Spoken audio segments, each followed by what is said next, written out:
aurait 17 jours d'attente et un service client hors du commun. Une sorte de mélange entre La Poste et SFR. Je crois qu'on a toutes les pièces pour remonter. Si t'es mécanicien professionnel, ferme cette vidéo et va regarder autre chose parce que ça va être sale. En attendant les pièces, j'ai repeint le bloc par-dessus la rouille et la graisse et je suis tombé sur les coussinets ici là de l'arbre de la pompe à huile. Je suis tombé là-dessus quoi. Donc je les ai commandés en neuf. Pour les enlever, j'ai utilisé le kit ici Farine de blé Motorsport. Avec un peu de chance, je les flinguerai pas en les remettant quoi. Pauvre maillet.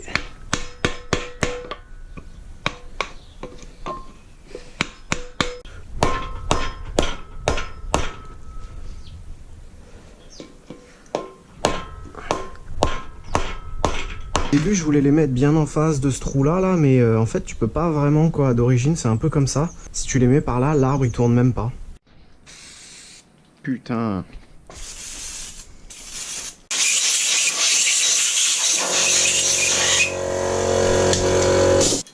C'est des Cobble Schmidt.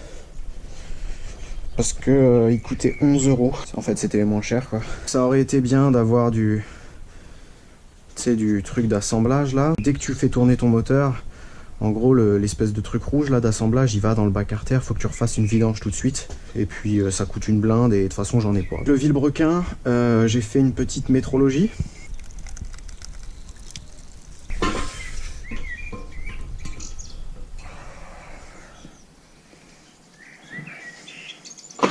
Essayer de le mettre sans que ça se barre. Ok. Si je le mets vite. Ah,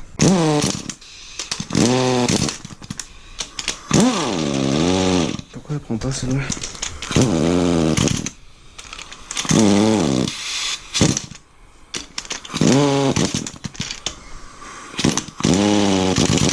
Donc sur ma revue technique officielle que j'ai trouvée sur Google, serré à 65.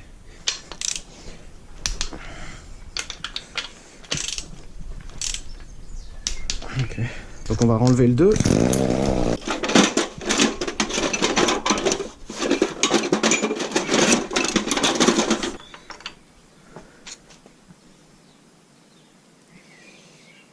Tac. Allez, allez. S'il est plus petit que ça là, bah on est dans la merde. On est à 0,04 quoi.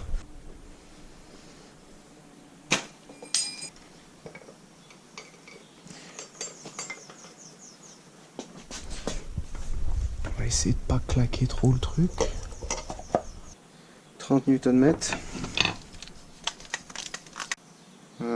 Ouais, 0,05. Bon, j'ai attaqué le gap des segments. Donc sur un moteur turbo, si tes segments ils sont trop serrés, plus que ça chauffe beaucoup plus, ça se dilate et si les segments ils se touchent, ils ont nulle part où aller. Ils se retournent et ils te cassent ton piston ici quoi.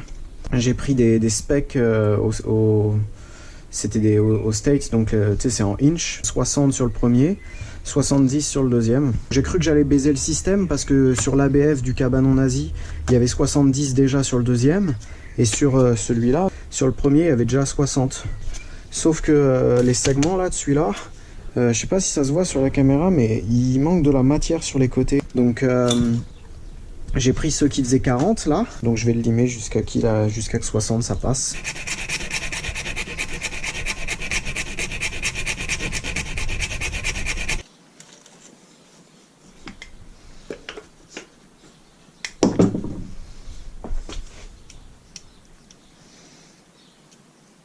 Parfait.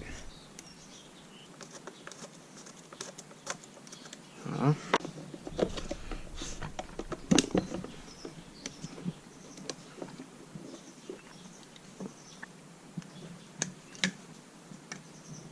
Putain.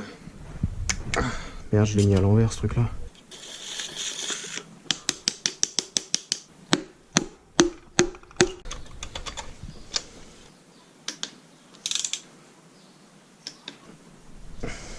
Si je serre cette bielle là, le vilebrequin il tourne plus. Dès que c'est un petit peu desserré, ça tourne.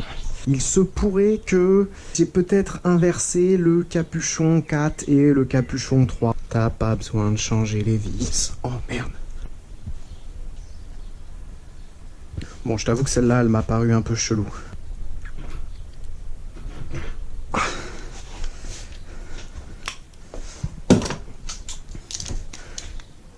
Tac.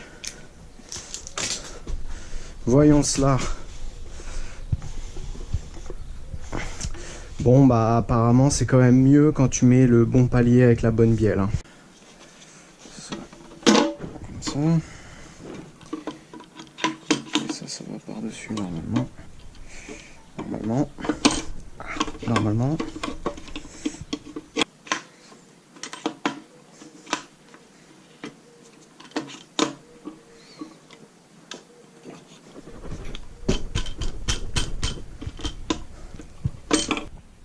Donc ça va aller comme ça. L'axe ensuite il va se prendre dedans. Comme ça. Ça a l'air pas mal. Aïe. Ça on va le mettre.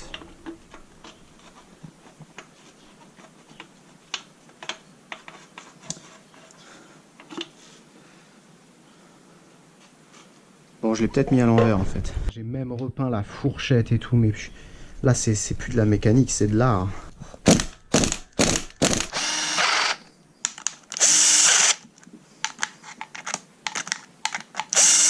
Le reniflard, je voulais en mettre un en métal, tu sais, de KR que j'ai, mais il est plus court. Le bloc il doit être plus fin. Ou support de filtre à huile, même combat, hein. Donc pas nettoyé et joint d'occasion. Comme ça. Tac. Comme ça, je crois. Ouais, c'est comme ça. Ah,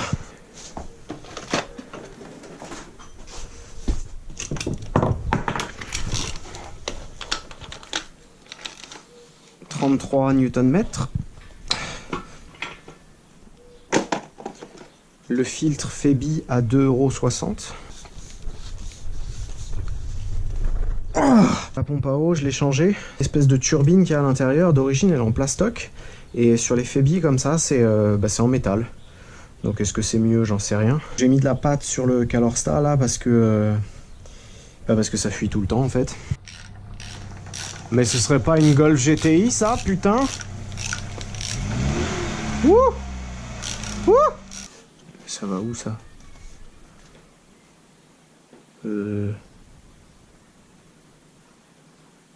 Oh, oui, il y a l'espèce de tube là. Tu vois, c'est pour ça que je les aime pas, ces putains de colliers là. Putain, mais pourquoi? Regarde gros, comment c'est possible, sérieux, que ça rentre dedans comme ça?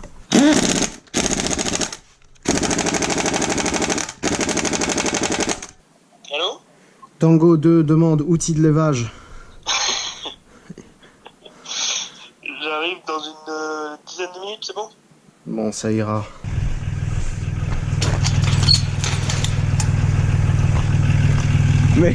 Mais c'est une belle Volvo que t'as là. Ati. 4 mètres. De toute façon, une Volvo qui ne file pas, c'est une Volvo qui roule pas. Le volant moteur, moi je vais le resurfacer avec ce chiffon. Ça c'est la petite marque du PMH. Franchement on la voit trop mal quoi.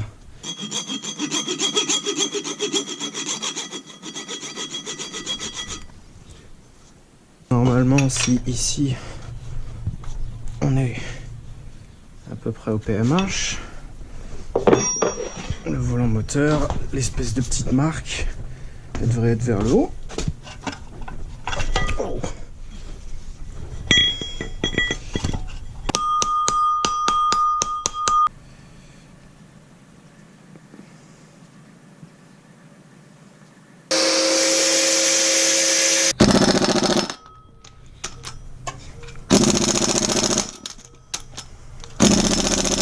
Gearbox side, ok.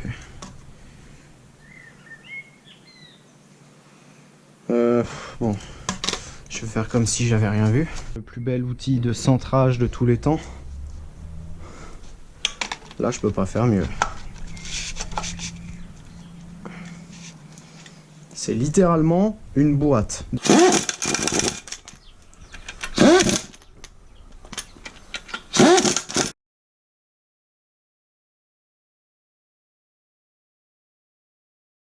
Donc ça, c'est le pignon de baladeur de 4. Tu peux pas l'enlever. Voilà, ça fait 2 heures que j'essaye, tu peux pas l'enlever. Faut une presse, faut... Donc sur les boîtes de TDI, le différentiel, il est plus petit et les pignons, ils sont plus gros. Donc si tu mets des pignons de TDI... Putain, je sais même plus ce que je dis. Le synchrone 1, bon, le synchrone 1, il est là. Le synchrone 2, il est là. D'accord. Et le synchrone 3, il est là. Donc tout ce que je voulais récupérer, bah je peux pas. Je l'ai dans le cul. Ça, c'est le synchrone 4 et j'en ai même pas besoin. Donc bah, la boîte de TDI, on se contentera de la rénovation farine de blé, c'est-à-dire vider 7 à 8 bombes de DE sans frein sur la boîte.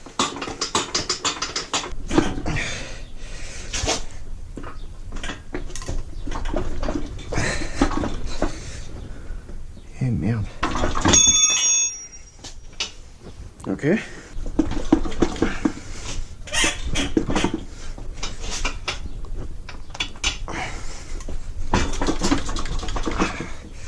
Putain de truc de cardan de merde.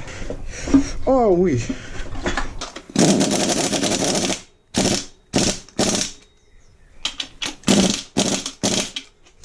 Ok.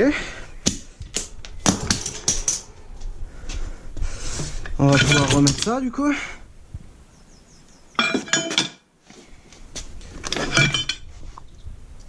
Oh. J'ai juste une vis en trop, celle-là. Donc je vais la mettre avec toutes les vis que j'ai eu en trop au cours de ma carrière.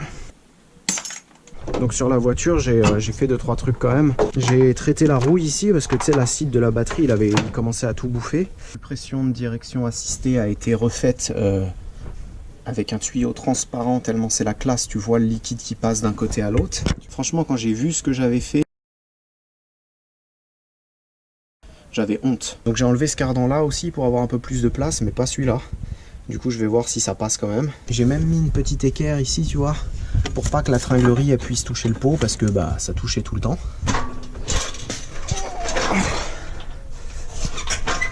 Vas-y, dedans.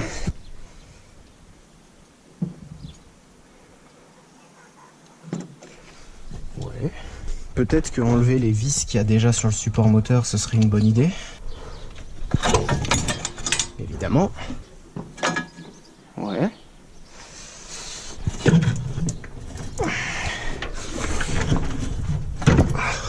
Oh.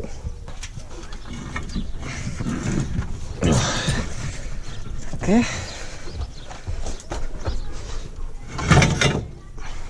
J'aime bien quand ça fait ce bruit là moi. Et le cardan il dit quoi? Ah, c'est le cardan qui gêne, putain. Le cardan il va dedans. Ça a quand même l'air de prendre hein.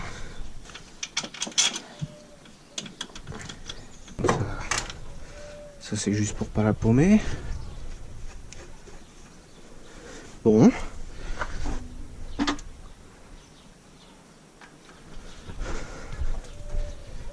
Bon bah c'est mis hein.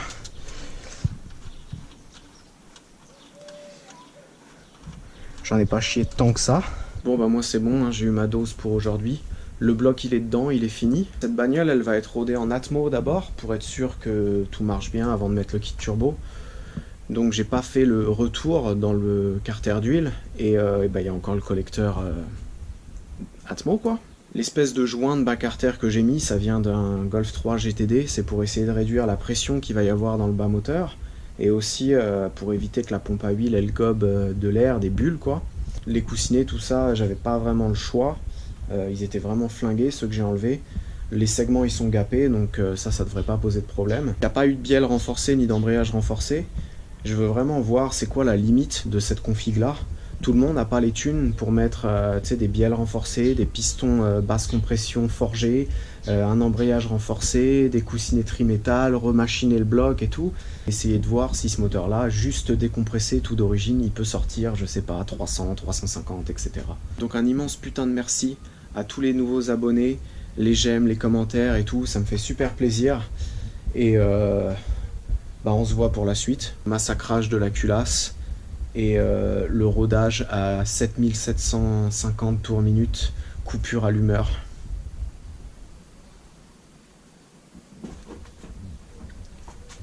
C'est tout, hein.